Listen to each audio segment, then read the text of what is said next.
BNP নেতা কথিত মাননীয় মেয়র শিশু ইনফ্যান্ট শিশু যেরকম কান্নাকাটি করে চেয়ারের জন্য, ফলের জন্য, চকলেটের জন্য, এরকম এখন ইশরাকের কাছে মেয়র পদ হচ্ছে চকলেট, যে আব্বা আমাকে চকলেট দিতে হবে, নাহলে কিন্তু আমি সবার মধ্যে কান্না করে দিব।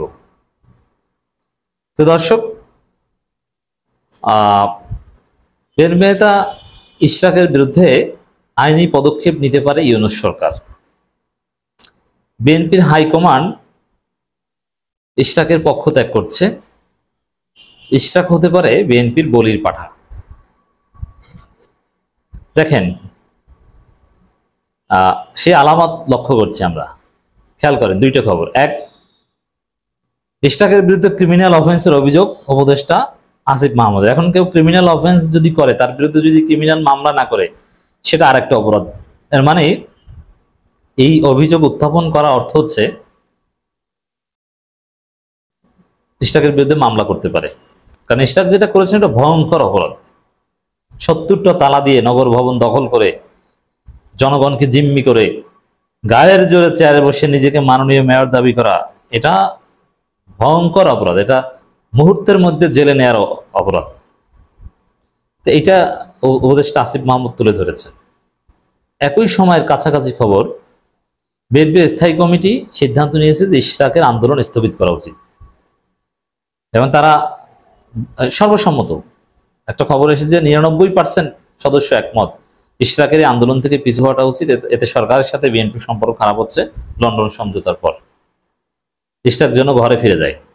এটা হচ্ছে বিএনপির স্থায়ী কমিটির সিদ্ধান্তের বৈঠকের সিদ্ধান্ত। তাহলে কি দাঁড়ালো দর্শক? বিএনপি এই যে ইশরাক আন্দোলন এতদিন করেছে, এটা কি ইশরাক নিজে নিজে করেছে না, এটা তারেক রহমানের নির্দেশে স্থায়ী কমিটির নির্দেশে করেছে।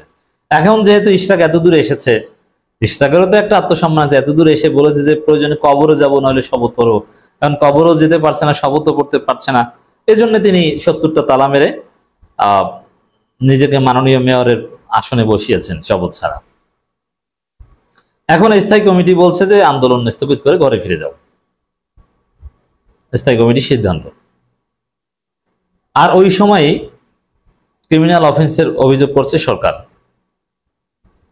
এখন যেটা হতে পারে যে লন্ডনে একটা গোপন আতাত কিংবা সমঝোতা হয়েছে ইউনূস বিএনপি। ওই আতাত কিংবা সমঝোতার নানান টার্মস অ্যান্ড কন্ডিশন আছে। সে আতাতের মূল পয়েন্ট যেটা হবে বা হওয়া উচিত, বা যেটা হয়েছে হয়তো,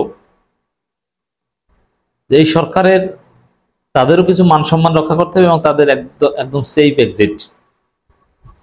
যেহেতু এই সরকারের একটা অংশ ফখরুদ্দিন মঈনুদ্দিনের মতো না, যে সরকার থেকে চলে যে আমেরিকার একটা নির্জন জায়গায় থাকবে, আর জনসম্মুখে আসার দরকার নেই, এরকম না। এই সরকারের যারা আছে তাদের জীবনের অনেক কিছু বাকি আছে, তারা আবার তাদের আগের জায়গায় যাবে, কাজ করবে, সম্মানের সাথে থাকবে। এটা একটা টার্মস অ্যান্ড কন্ডিশন। চুক্তির মূল শর্ত এটা। সেফ এক্সিট বলতে যা বোঝায়, সেফ অ্যান্ড সম্মানজনক এক্সিট, বিএনপিকে ক্ষমতা দেওয়ার বিনিময়ে। তো এই জায়গাটা থেকে সরকারের কিছু মান সম্মান রাখা, কিছু কথা রাখা, এই জায়গাটাও বিএনপিকে ছাড় দিতে হবে। গিভ অ্যান্ড টেক, এত সব একজনের কথাই হবে না। সেখানে হয়তোবা সমঝোতাটা এরকম হয়েছে, লন্ডন সমঝোতা, লন্ডন আতাত। এই লন্ডন আতাত এগুলো টিকবে না, এগুলো আমরা বাস্তবায়ন হতে দিব না। যদি হয় তাহলে ইতিহাসে এটাকে লন্ডন আতাত হিসেবে লেখা থাকবে। আতাত, দাতাত, নানান শব্দ আপনারা শুনেছেন না পলিটিক্যাল হিস্ট্রিতে। সেকেন্ড ওয়ার্ল্ড ওয়ারের সময়, ফার্স্ট ওয়ার্ল্ড ওয়ারের সময়, এই নাজি পার্টির ইতিহাসে, কিংবা ইতালির ফ্যাসিস্ট পার্টি মুসোলিনি, হিটলার, এদের ইতিহাসে আতাত, দাতাত এইসব শব্দ আছে। তা আতাত থাকবে, এটা ফরাসি শব্দ। তো দর্শক, এটা লন্ডন আতাত হিসাবে ইতিহাসে লেখা থাকবে। ওই জায়গায় আতাতটা হয়তোবা এরকম হয়েছে যে ঠিক আছে, বিএনপিকে কারচুপি করে বা যেভাবে হোক ছলচাতুরি করে কিছু দৃশ্যমান সংস্কার দেখানো হবে, তাও ওই বিএনপির কাঠামোতে, বিএনপির সাথে নাটক সাজাবে, স্ক্রিপ্টেড ভাবে চলবে ঐক্যমত কমিশনে। আর ক্ষমতা যেভাবে হোক বিএনপিকেই দেব, কিন্তু আমাদের কিছু ভাব, সম্মান, এগুলো কিন্তু আমাদের রক্ষা করতে হবে। কিছু কিছু জায়গা থেকে তোমাদের পিছু করতে হবে। অলরেডি সংস্কারের বিভিন্ন বিষয় থেকে আপনারা দেখেছেন যে বিএনপি আগে দ্বিমত পোষণ করতো, এখন বলে একমত। এখন হুজুর, এতদিন বলতো যে এই একমত না হলে সেটা বাদ, যেগুলো একমত হয়েছে সেগুলো বাস্তবায়ন করুক। আর এখন বিএনপি অনেক কিছু ছাড় দিয়ে বলছে আমরা একমত একমত। লন্ডনে যে আতাত হয়েছে এটা হচ্ছে তার প্রমাণ, দৃশ্যমান হতে শুরু করেছে। কারণ সে আতাতের কিছু বিষয় আছে প্রসেসিং, যে ঠিক আছে তোমাদের মূল বিষয় তো ওইটা ঠিক আছে, তাহলে আমাদের এইটা একটু দেখো। তো এই ক্ষেত্রে এরকম হতে পারে যে তোমাদের মূল বিষয় ক্ষমতায় দিয়ে দেওয়া, তোমাদের ছলচাতুরি করে সিস্টেমে, ওটা তো দিব, সমস্যা নেই। আর এদিকে জাতীয় পার্টিকে প্রধান বিরোধী দল বানানো বা এই ধরনের চিন্তা ভাবনা চলছে। কারণ বিএনপির অনেক হিসাব নিকাশ আছে, নিজের প্রধান বিরোধী দল যদি বিএনপির চাইতে ভালো হয় তাহলে ওই বিএনপি ফল করবে কয়েক বছরের মধ্যে। এজন্য নিজের চাইতে খারাপ প্রতিপক্ষকে প্রধান বিরোধী দল বানাতে হবে, এটা বিএনপির একটা থিওরি। কারণ জামাত হচ্ছে বিএনপির চাইতে অনেক ভালো, আর জামাত প্রধান বিরোধী দল হওয়া মানে সামনের বছর নিশ্চিত ক্ষমতায়। এজন্য প্রধান বিরোধী দলও জামাতকে হতে দিবে না। এটা বিএনপির একটা আতাতের একটা টার্মস, যে জাতীয় পার্টিকে এখানে প্রধান বিরোধী দল বানাতে হবে। এবং এটাও ঠিক যে সুষ্ঠু নির্বাচন হলেও যদি জাতীয় পার্টিকে সুযোগ দেওয়া হয়, আওয়ামী লীগের ভোটে জাতীয় পার্টি এমনিতেই প্রধান বিরোধী দল হতে পারে। তো দর্শক, যে একটা অংশ আছে যেটা প্রসেসিং, তার মধ্যে এটা হতে পারে যে ইশরাক যা করেছে, এই যে আমাদের সাথে যে বেয়াদবি করছে, আমরা তো আমাদের ক্ষমতা দিব কিন্তু আমাদের উপদেষ্টার সাথে যা করছে, এই জায়গা থেকে তোমরা পিছু হটো। এতে হয়তো বা রাজি হয়েছে, ঠিক আছে মূল যেহেতু আমাদের ক্ষমতা দেওয়া, ঠিক আছে আমরা রাজি, ইশরাককে আমরা বলি দিলাম। সেই বলির অংশ হিসাবে স্থায়ী কমিটি মিটিং করে সিদ্ধান্ত নিয়েছে যে ইশরাকের আন্দোলন স্থগিত করতে হবে। ইশরাক কিন্তু আন্দোলন চালিয়ে যাচ্ছে। আবার ওই সময় সরকার বলছে ক্রিমিনাল অফেন্স করেছে।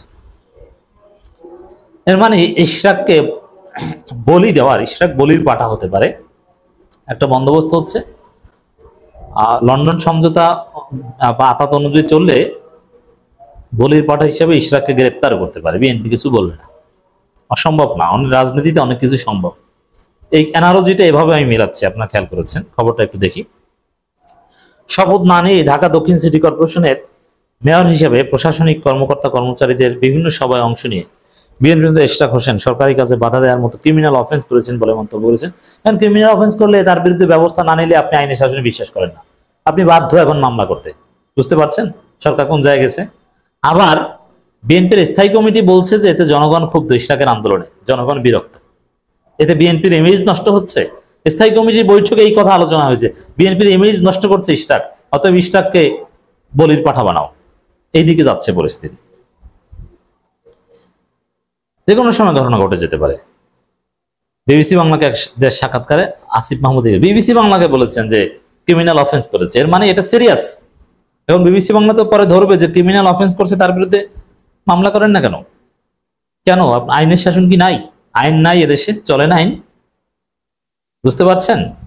On the other hand high command ইশরাকের পক্ষ ত্যাগ করছে, বলছে ইশরাক বিএনপি নিজের মান সম্মান নষ্ট করছে। ইশরাক কবে গ্রেপ্তার হয় অপেক্ষা করেন।